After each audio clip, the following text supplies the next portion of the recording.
Hi, I'm Greg Hunter. This is the weekly news wrap up, the WNW 3903 for Friday, the 26th of July, 2019. I'm just going to start with the what you've been told is the top story, but that's not, I think, the top story. Here is the top story that you're saying on USA Today here. Oh, and few answers. Top story with a fake headline. Few answers. No, folks. No, we didn't get few answers. What we got was three big, huge revelations with this Mueller testimony, special prosecutor Robert Mueller in front of Congress. Two different committees in front of the House had him come and talk about his investigation. And number one, he was a stumbling, bumbling, mumbling. I mean, I watched his performance, and it was like he went on for 20, 30 seconds about well, if you, it wasn't really, I was kind of, it was unbelievable, folks. I mean, I thought, what is wrong with him? Something is mentally wrong with him. And listen, I am not being a drama queen here. Many other people have say that it's a common knowledge around Washington that they know he's not totally with it anymore, that he has some sort of mental depreciation, dementia. I don't know. I'm not a doctor, but I'm not the only one saying it. So, number one, you found out that he wasn't in control of his own faculty. And yet, I want to tell you, this is another thing that one of my former sources came out and said, oh, Mueller's working with Donald Trump in his... No, he's not. No, he wasn't. No, he wasn't. He didn't know what was going on in his own investigation. He didn't know what Fusion GPS was. Now, those are the people that handled the dossier. He said the dossier was out of his purview. No, that was during your investigation. The very last fraudulent FISA application was while he was special prosecutor. He didn't know who nominated him, what president appointed him in his first big job. That was Reagan. He said it was Bush. I mean, that to me is, that's like forgetting the high school you went to. A presidential nomination from the most famous president since Lincoln, Reagan. People were quoting from his report. He said, I didn't want to talk about it. Well, it's in your report. He didn't know it was in his own report. He didn't. Many of the congressmen there said that, did you write this? They didn't know. You didn't write this. So you didn't write it. How about your press conference? Didn't write that either. So, big reveal. He doesn't have his senses. Number two, I was watching Hannity, and Hannity said, hey, listen, even a stupid host like me, and Hannity's not stupid, but even a host like me knew he wasn't up for it. What do you mean not up for it? Didn't get a good night's sleep? Played too much racquetball? Ran a marathon? No. Mentally depreciated. Even Lindsey Graham, who was his guest, was saying, I've had a lot of people ask me to subpoena Mueller. And they keep, in the last 3-4 months, they've been asking me over and over again to subpoena Mueller. This is Senator Lindsey Graham on the House Judiciary Committee, to subpoena Mueller. And he said, I'll bet you nobody asked me to subpoena Mueller now after the performance he just had in front of the House. So he wasn't in control of his faculties. My little add to that is he certainly wasn't working with Trump because he wasn't working with Trump, because he wasn't in control of his faculties. It was an open secret in Washington that he's mentally depreciated. That's all I'll say, and this is widely accepted in Washington, that it was an open secret. And number three, if he's mentally depreciated, everybody knew it, that he wasn't running the investigation. And that's why he wasn't working with Trump, because he didn't know what was in his own report. He didn't know who Fusion GPS was, who handled the dossier that got all this started. That got all the phony spying on the campaign of Trump, on the transition team of Trump, and yes, even on the administration of the Trump administration. He said, well, not my purview. Oh, that happened before me. He was supposed to investigate Russian interference in our elections.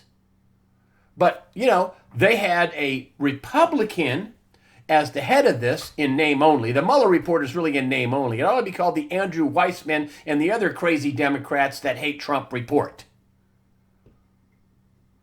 So he wasn't in control of his faculties. Everybody knew he wasn't in control of his faculties, and he wasn't running the show.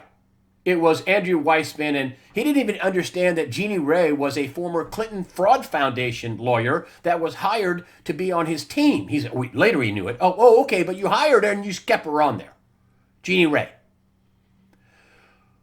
But yet, what the Democrats used as cover was, you were appointed by Reagan. You're a Republican. Oh, please stop.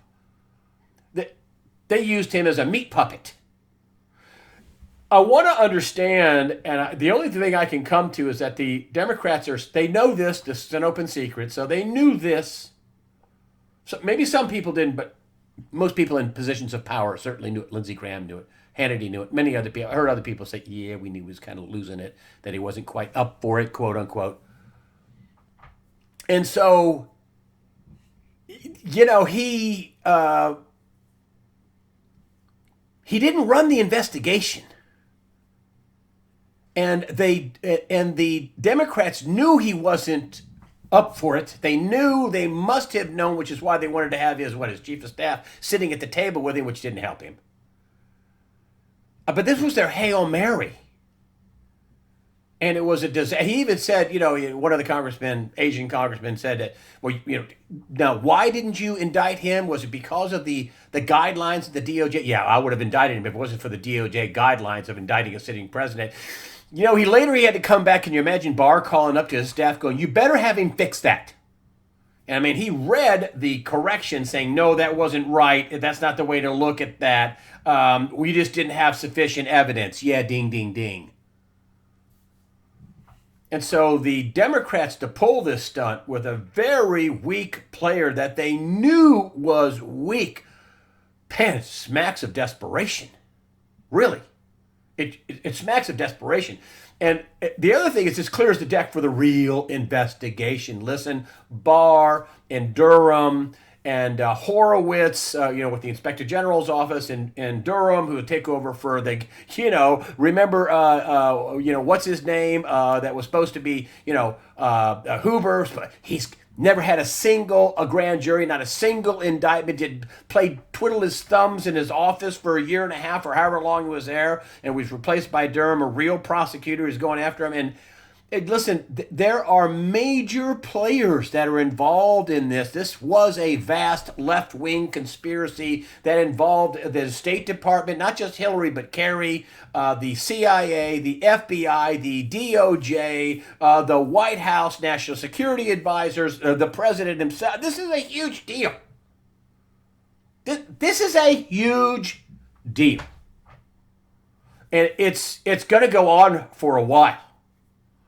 And I think along with this huge deal is things like the Epstein case, which I'll get to in a minute. So, no, we got big answers. We got huge answers. Mueller wasn't in control of his faculties, at least not the way he was when he was a much younger man.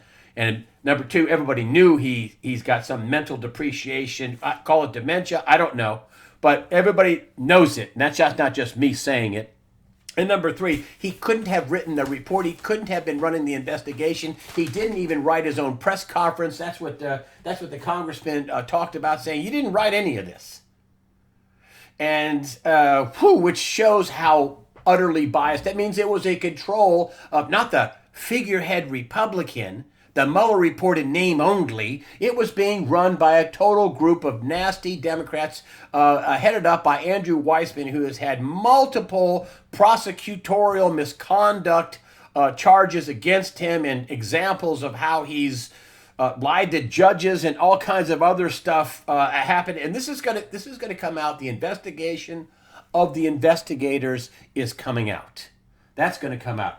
The big story that flew under the radar, and I don't know why Schumer and Pelosi just folded on this. I mean, they just gave no fight whatsoever about this. And that is Trump Congress meet a deal to raise debt, increase spending. The federal debt limit will be suspended for 2 years, giving the government power to borrow and spend without having to worry about default. but adding to the country's growing sea of red ink. No budget fights until after the 2020 presidential election. That was a huge win for Donald Trump. Now push that all aside. I mean, how are we able to get away with this? Unlimited borrowing, unlimited spending, because the rest of the world is a basket case. Remember what Martin Armstrong said? Wow, I mean, China's a basket case, the EU's a basket case.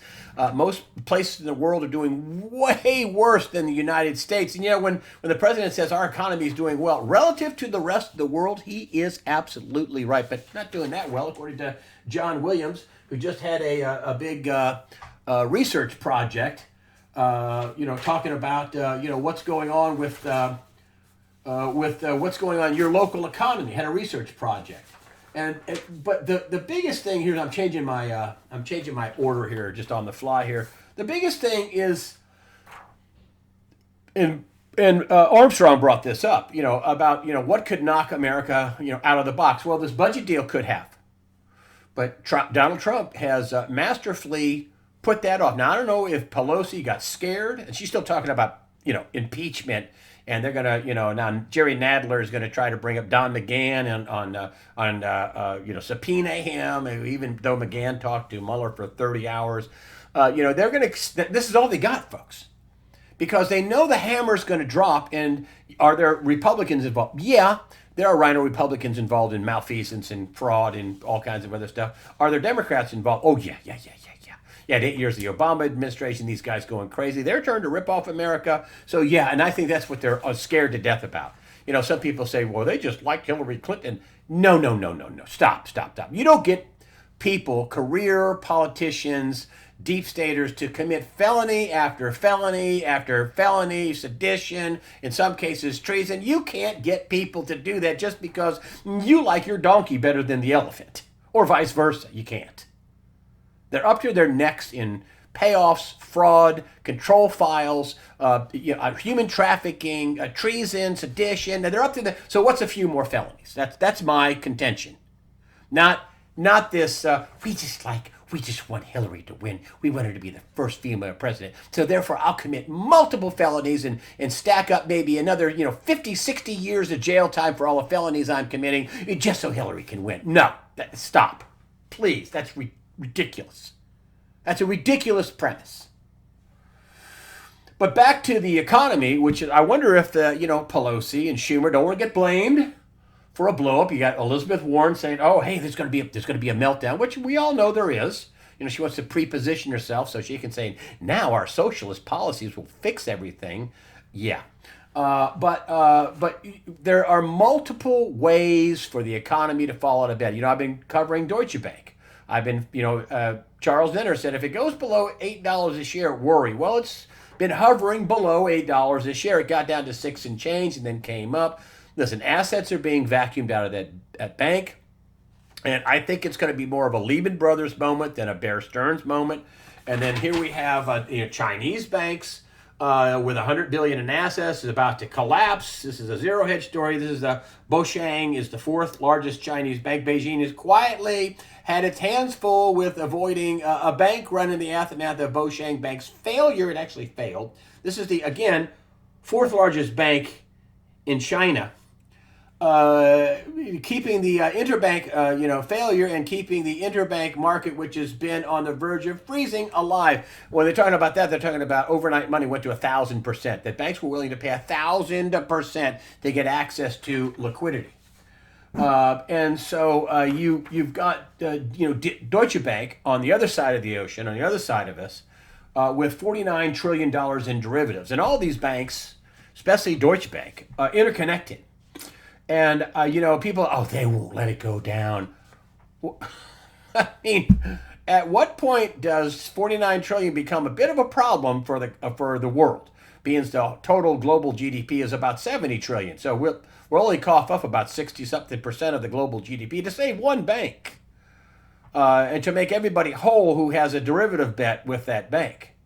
So, things aren't looking good for the, incidentally, Deutsche Bank was deemed the world's most systemically dangerous bank in 1996 by the International Monetary Fund. You throw in some bad banks over in China. China has their number 2 bank Hold on, yeah, I wrote this down here. That China's number two bank, a bank of Jinzhou, might be taken over by the Chinese government as well. At what point do we get a domino cascading effect? At what point do you run out of fingers to stick in the monetary dike? At what point does you miss that little pop and it started getting bigger and bigger, and before you know it, the hole's this big, and before you know, the wall's gone? That's what happened with Lehman Brothers. And Lehman Brothers is a kiosk, a country bank compared to Deutsche Bank. And so you wonder about the Fed. And the Fed is wanting to Fed John Williams, no relation to John Williams, but shadowstats.com. This is the John Williams that was the Fed bank president in San Francisco, moved to New York. That's the Fed guy that handles all the open market committee, the intervention and the manipulation and the money printing to buy stuff to keep things floating. John Williams says we ought to cut rates to zero. Zero. Zero. And my premise all along has been, listen, the Trump administration, which just got this deal done for the budget till July of 2021, and this is a game of stretch it out, stretch it out, stretch it out. Now, I think the Trump administration can stretch it out here in America and cut rates and put enough money out, and he's bailing out farmers again to a turn of about $16 billion. Manarino's going crazy about this, and rightly so. Manarino's a smart guy, doesn't like seeing all the money printing. I'm taking the other side and saying you can't have the socialist communist take over, and he's got to get a second term. That said, I think in 2021, I think the pretending ends. Right now, it's ending.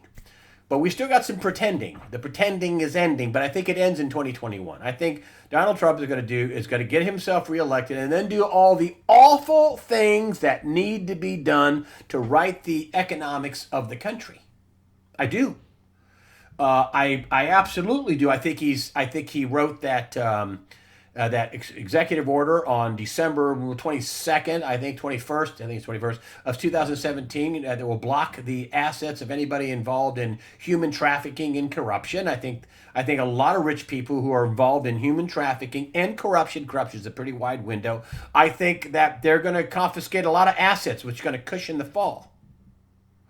But I don't think he's going to wait until after 2020. I think he's going to go after the money of that's funding the deep state, the Democrat Party. The Democrat Party has not collected very much money, and after this latest performance with Mueller, there's a lot of Democrats out there just like, wow, I'm not down with this. I'm not down with all these Democrats raising their hands to give free health care to illegal aliens, because everybody knows somebody's got to pay for that. And so, but Fed President John Williams wants rates to go to zero. So what do they see? I mean, what? I mean, we have, 3% GDP, lowest unemployment for all the minorities you can. I believe that. Well, according to John Williams at shadowstats.com, the unemployment rate's around 20%. Was up to 23, 24%, but it's down a little bit. He said what Trump has done, John Williams at shadowstats.com says it has, brought the economy back some. But the Fed killed it by, raising rates. But if we have pretty low unemployment officially, and the inflation rate's 2%, but according to John Williams, it's closer to 10% at shadowstats.com. We got 3%, 2.5%. It's going to be revised, as John Williams said.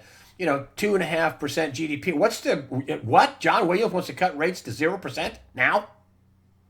And I think the rate cutting by the Fed will be fast and furious. You're going to see rates at 0% likely no later than this time next year, because the rate cutting takes about a 9% leeway, and they want to, stretch out the system. They're buying time. I don't know what they're buying time for, but they're probably using it to prepare. I can tell you what I do. What I believe in my heart of hearts is the Trump administration is trying to stretch this out until after 2020. The big bugaboo is Deutsche Bank going down, or one of the Chinese banks going down, or some kind of attack in the Middle East or something like that. What does the Fed see where John Williams, Fed President John Williams, not shadowstats.com John Williams, is wanting interest rates at 0%. What do they see? So we're definitely getting a rate cut at the end of the month when the Fed meets. The only question is it a 0.5% or 0.25%? And I can't tell you. I don't know. But I do know that the rate cutting takes time. They took 15 months the last time when they had about 5.25 percentage points. I don't think they'll take that long this time to get rates to zero. And then you even have the European Central Bank talking about making rates even more negative. You just got a lot of problems in the world. Insolvencies and problems in big economies. EU, China, Japan is a basket case. India's got problems. Brazil. I mean, you name it. We're the cleanest dirty shirt in the hamper. We are. And then you have people like Ray Dalio, who runs Bridgewater Capital, and his fund returned 14% last year. They're complaining that he's underperforming this year, down a few percent. But he's telling people to buy gold. He writes this big, long dissertation, Ray Dalio, who's been a consistent top performer in returning money in the world's biggest hedge fund. I believe it's $160 billion under management. And, he's telling people, he writes this big, long thing in Zero Hedge, the week I didn't do a weekly news wrap up. And at the end of it, he just says, buy gold. I'll tell you more later about buying gold, about why you should buy gold. But, you have a lot of problems in terms of the demographics and paying Social Security and paying Medicare and Medicaid and paying for all the free stuff. Of course, this latest budget is just going to balloon everything up. I think there's a plan, and I think the rubber's going to meet the road in the year 2020. I don't know how much the president can confiscate, but clearly he's laid an executive order out so he can do just that: confiscate the assets of people, block the assets, confiscate the assets of people who are involved in human trafficking and in corruption. And so then you have Jim Rickards, who was on this week, and listen. I got him for an hour and 5-10 minutes. He's a 4-time best-selling author. I was happy to get him. He gave a lot of good information. He did not do well with the 21 trillion question when he was talking about all the debt. But he did say this: if you listen back to the interview, I know about it. Well, that means all the elite know about it. Now you think about it, let that sink in. Yeah, everybody got incensed that, it's just bad accounting. We all know that's not true.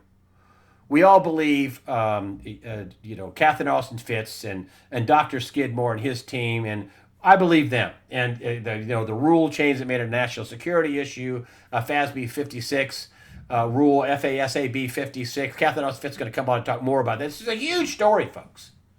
And but Rickards gave up some good information, and let me tell you, when he said, "I know about it," well, he's telling you that he's going to the Council on Foreign Relations and Bilderberg's, and he knows all these people, and that means they know about it. And he also said, all the people I know, people that he knows personally that are telling him, I've got gold. Oh, yeah, I don't trade it. And that's a big tell. And then the question he asked was, who's going to bail out the central banks? Do you think they don't know how this is going to come out? He didn't say how it's going to come out, but he's kind of telling you how it's going to come out. They're going to revalue gold. And then you go back to Jim Sinclair, and who I love, Holter and Sinclair, smart guys. I think they got it. I believe them. There's no BS guys. And, you listen to Bill Holter sit back and calmly tell you what the math is. The math, the real, easily, oh, yeah, that's the math, right? And he's saying it could be, $87,000 an ounce. Hey, even if it's 10 or 15 or 20 or 30, it's going to be repriced way higher than here, than 1,400 and change. And which also, for poor people like you and me, that you may want to have silver. And I don't want to tell people to bet the farm and pile all in and, all that. Rickards was saying that, listen, you go in, you buy this stuff, then you need to sell. And if it's in a downturn, then you got to sell in a downturn. So you need to have enough to actually hold it as a core investment, where you have enough money to buy gas and repair your car and live and eat and do other prepping and have food, water and stuff. That's your core investment. So how much should you put in there? What you cannot ever touch, where it's your core. That's what Rickards was saying. That's a good piece of advice, folks. But that's an excellent piece of advice. And then talking about how, listen, some of the very wealthy that he knows are buying bunkers. So they think, and the worst case scenario could be, wow, you need to be in a bunker. Wow. I mean, this is a 4-time best-selling author. This isn't a guy running around with a tinfoil hat. He's telling you that some of the richest people in the world are building bunkers, and he knows them personally. So it's just a personal, a piece of information that he knows is going on, not just something that he thinks they're. So think about that, folks. I mean, he did give up some good information. Yes, his answer about the 21 trillion was dumb. He should have answered that better. But that tells you a lot about where the wealthy think this is going to go. It could get really super violent. I hope it doesn't, but it could. And gold is going to go way higher than it is here. Is it going to go to 10,000 like Rickard says, or 30,000, or like Jim Sinclair and Bill Holter say could go to 80,000, 87, whatever? I mean, listen, a lot of money has been printed up that we don't even know this printed up. We know there's that 23, 22, 23 trillion that they admit to, federal government admits to, and then there's the 21 trillion at least, according to Rob Kirby. Do you think it was only the DOD and only housing and urban development? Probably those two are probably the biggest. But you don't think anybody else had some funny creation of money in their budgets that went cuckoo wacky? They sure did clamp down on that FASB 56 just like that in the middle of the night. That made that legal to keep all that silent. So, folks, this happened. This isn't some conspiracy theory. This is fact. We have the extra money. They made it a national security issue. Congress is involved. Rich people are building bunkers and buying and holding as a core gold. Little people, like you and me, maybe should buy some silver, water, food, have your car in good repair, have your title, not take on any debt, shun debt. I'm telling you.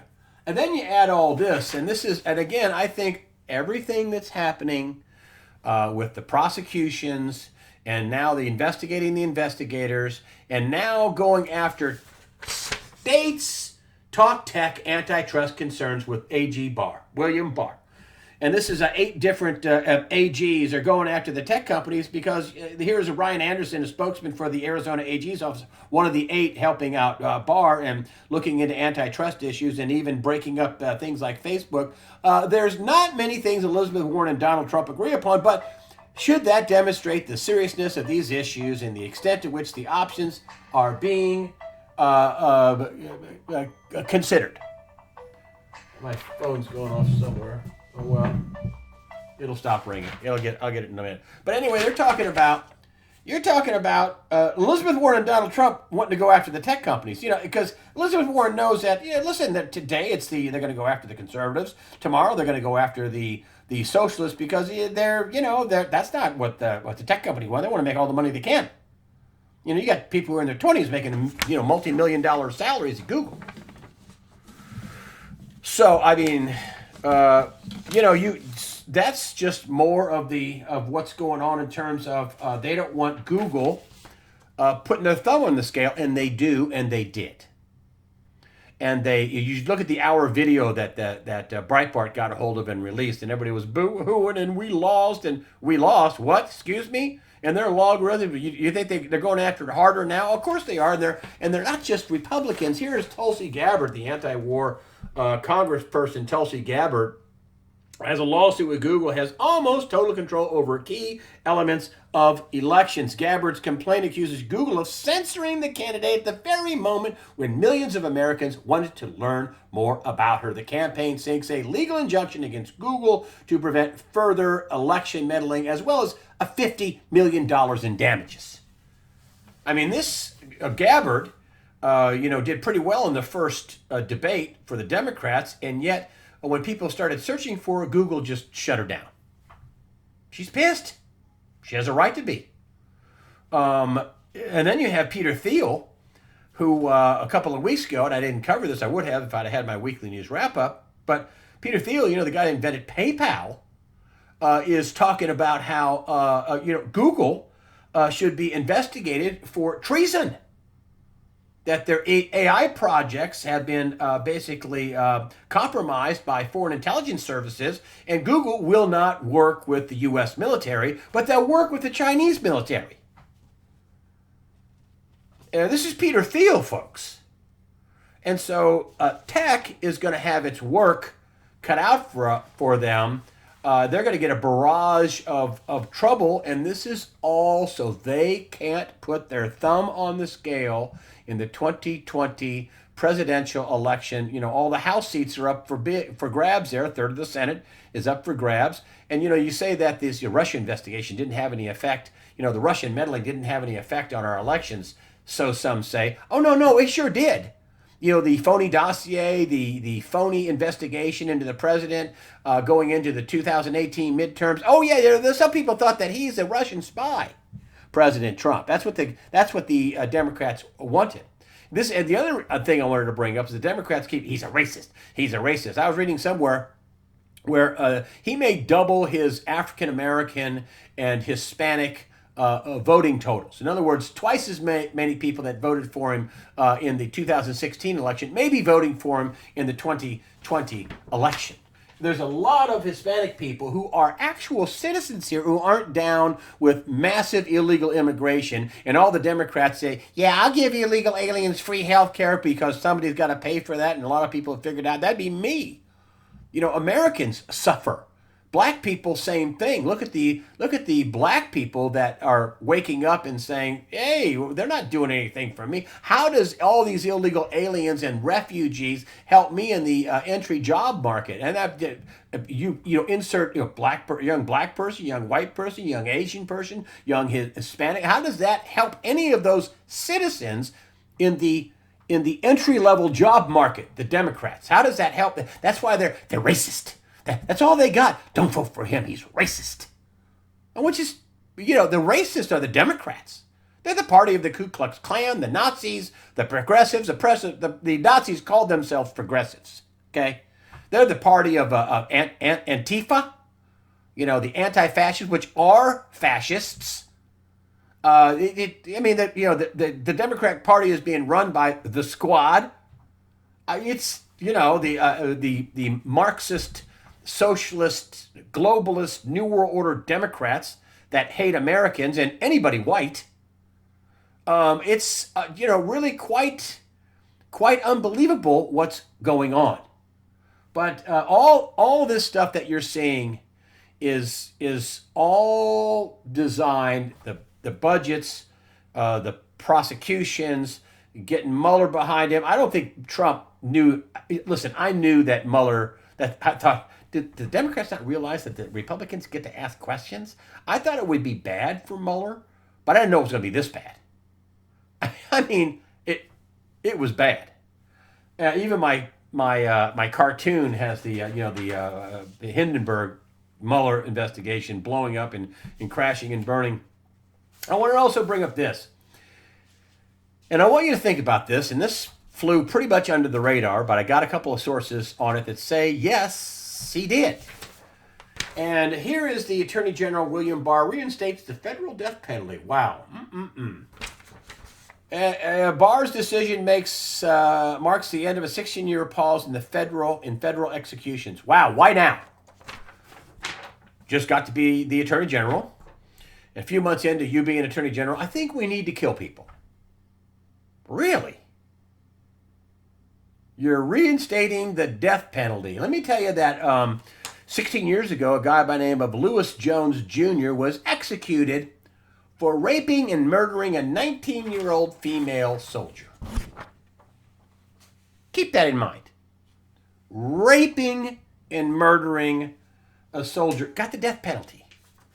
And then you have Jeffrey Epstein found injured in his jail cell after possible suicide attempt or possible murder attempt, they don't know.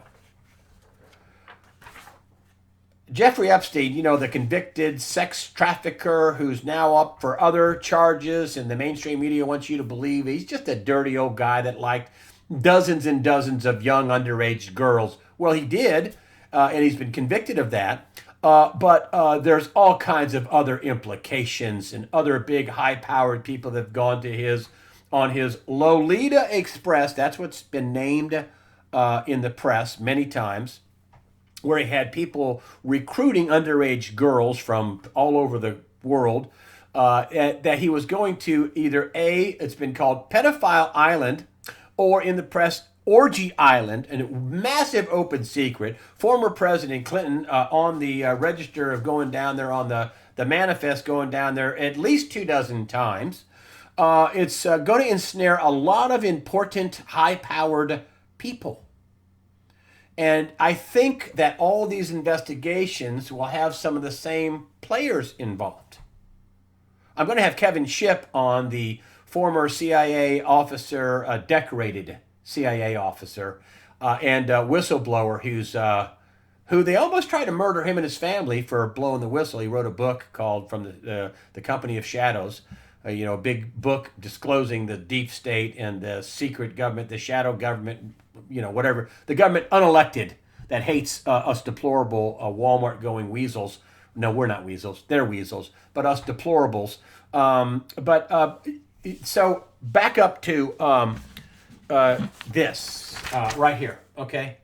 No, I'm sorry. Excuse me. Here we go. Reinstates the death penalty. So maybe you had sex with an underage child and you got really crazy and cuckoo and you killed him. Or maybe you killed him on videotape. Or maybe you and a bunch of your friends just kept doing a child until you killed him and then you buried him. Or maybe you committed treason. Or maybe your boss committed treason. That's punishable by death. And then you helped cover it up, like with some phony server with zero security that anybody could walk into, that was left open, I think, on purpose because it's too stupid to be stupid. And you helped that treason. And then you have Attorney General Barr, or one of his attorneys, say, hey, we still have the death penalty for treason. We still have you helped out, you were a co-conspirator in the death of this child. We could give you the death penalty for that. Or you can talk. We're going to put people to death. Or you can talk. You want to take a chance of the death penalty? Or maybe you can talk. Think about that.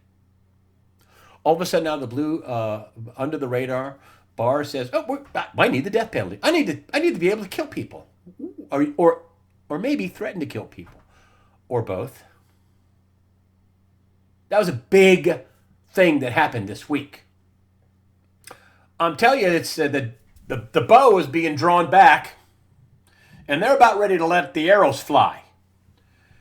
And this Jeffrey Epstein thing, he going to try to kill himself. He could have killed himself in Paris. He flew into Teterboro to give himself up. He was going to kill himself. Listen, I don't know this. Okay? I don't know this. But wow. This Epstein thing is going to hatch, full-blown elephants. It's going to hatch babies. It's going to be pretty unbelievable. I wanted to talk a little bit about North Korea, and this is yet another wild card. And the wild cards mostly are external. Internally, I think they're going to print money. They're going to cut interest rates. They're going to bail out the farmers. They're going to do. They just got a budget deal. They're going to spend money. They're going to print money. Inside America, I think Trump can hold this off. That's clearly what I think he's doing.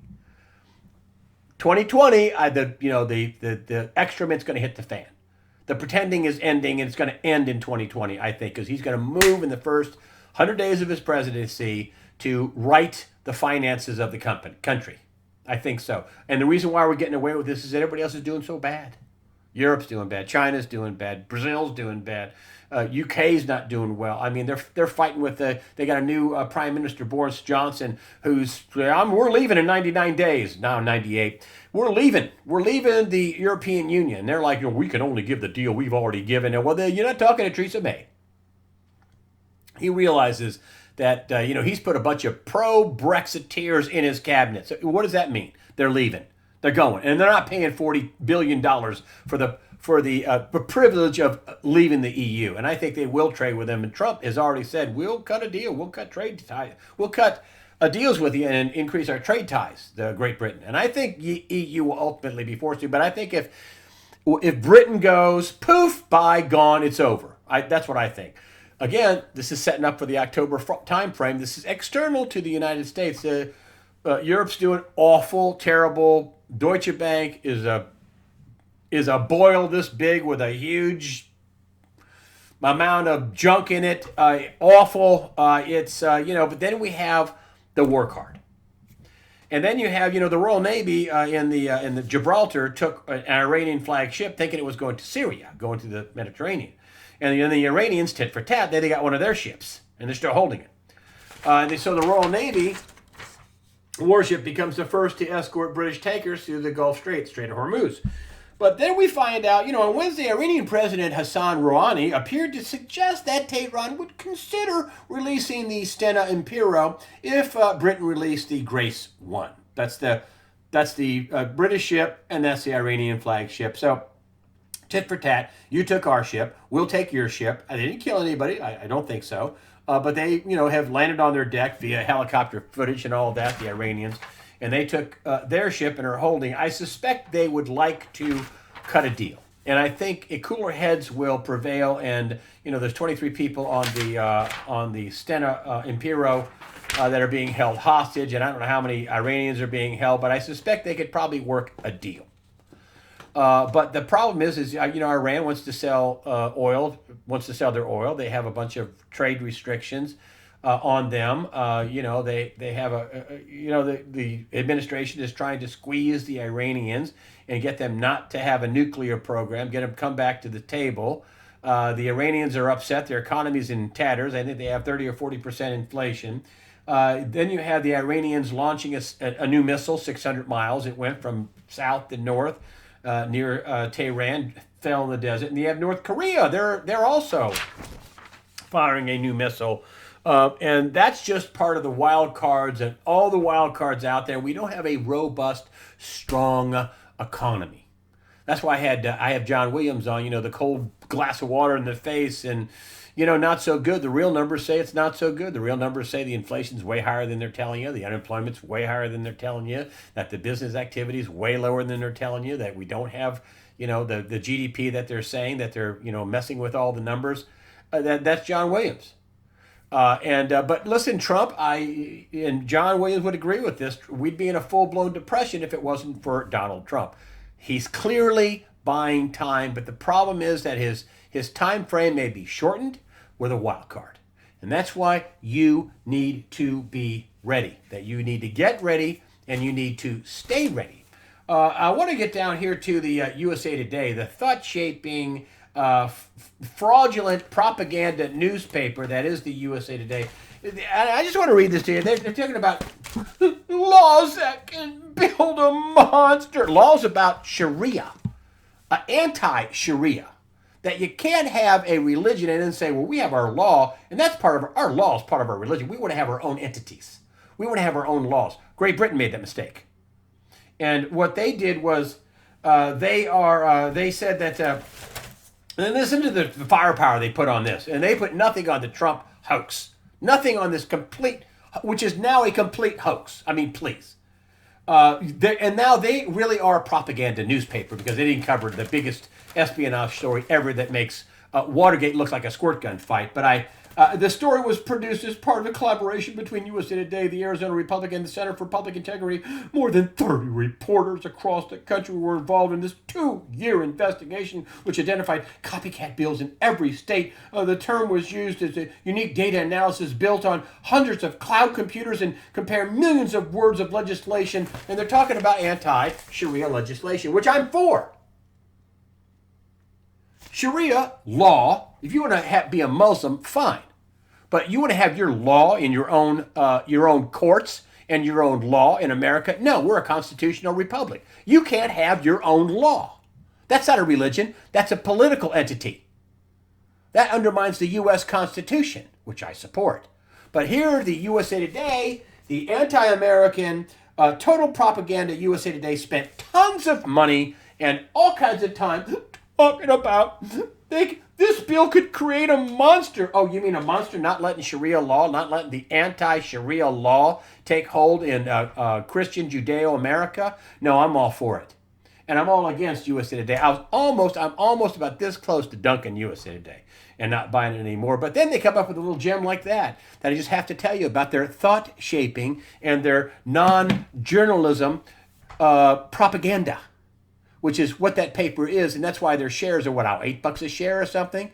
That's why they're failing, and that is just the beast that we fight. And let me close with this. I know I'm on a roll. Ephesians 6:12. For our struggle is not against flesh and blood. This explains a lot, folks. The crazy Democrats, the evil stuff they're doing, the stuff that they won't stop, the crimes against children.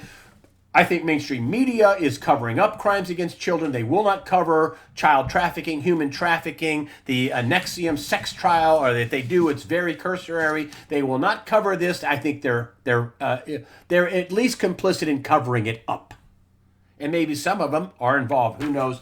But Ephesians 6:12, for our struggle is not against flesh and blood and against the rulers, but against the rulers, against the authorities, against the powers of this dark world, and against the spiritual forces of evil in the heavenly realms. And with that, I will say that don't be fearful. Christ in Matthew 28:18 said that all power in heaven and earth, I think this is almost a good, perfect quote, all power in heaven and earth has been given to me. This was after the resurrection. So the evil people really aren't involved. They want you to think they are, and they want you to be fearful. Don't be fearful. Which I just want to tell you before I give my sign off, the one that get me fired on network television. I just want to say, listen, I really appreciate all your donations. I try to thank everybody. In the Tulsi Gabbard story, one of the other things she said in her lawsuit was that, I send out emails to, my patrons or my, supporters, and the emails go into the spam file. Sound familiar? Her emails went into the spam file.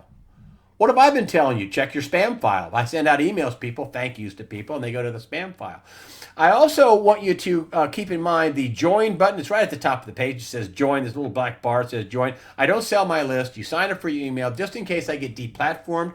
Two things. A, I can converse with you with my AWeber list. It's a company that compiles the stuff for me. And B, always remember usawatchdog.com, usawatchdog.com. That's another thing. I don't know. I think less than 10% of people find USA Watchdog in search. So, my Facebook page has 14,000 people. I've been doing this for 10 years, and I have 14,000 followers. So, it's one of those things where we didn't take you down. They just didn't let me grow. Facebook. I have 226,000 subscribers on YouTube, so they've been better to me. But anyway, I digress. Listen, do the join button so we can stay in contact in case I ever get deplatformed. That's what that's for. And also, you can always remember you can find me at usawatchdog.com. The write-through's longer. The stories are better put together. All the links are in there. What I do for YouTube is less because I don't own YouTube. I own usawatchdog.com, and I can't be removed from there. Just like Alex Jones was smart to have Infowars.com, and he can't be removed from Infowars.com. They'd love to shut him up, but they can't. Thank goodness. And so with that, fear not. Don't let these guys make you fearful. Don't let them shut you up and keep you cowering. Don't do that. Fear not. Prepare yourself mentally, physically, above all spiritually. Fear not. God the Father and His Son Jesus Christ and the Holy Spirit are firmly in control. And thank you very much for all your support, all your emails, all your comments, and all your donations. Thank you very much for supporting usawatchdog.com.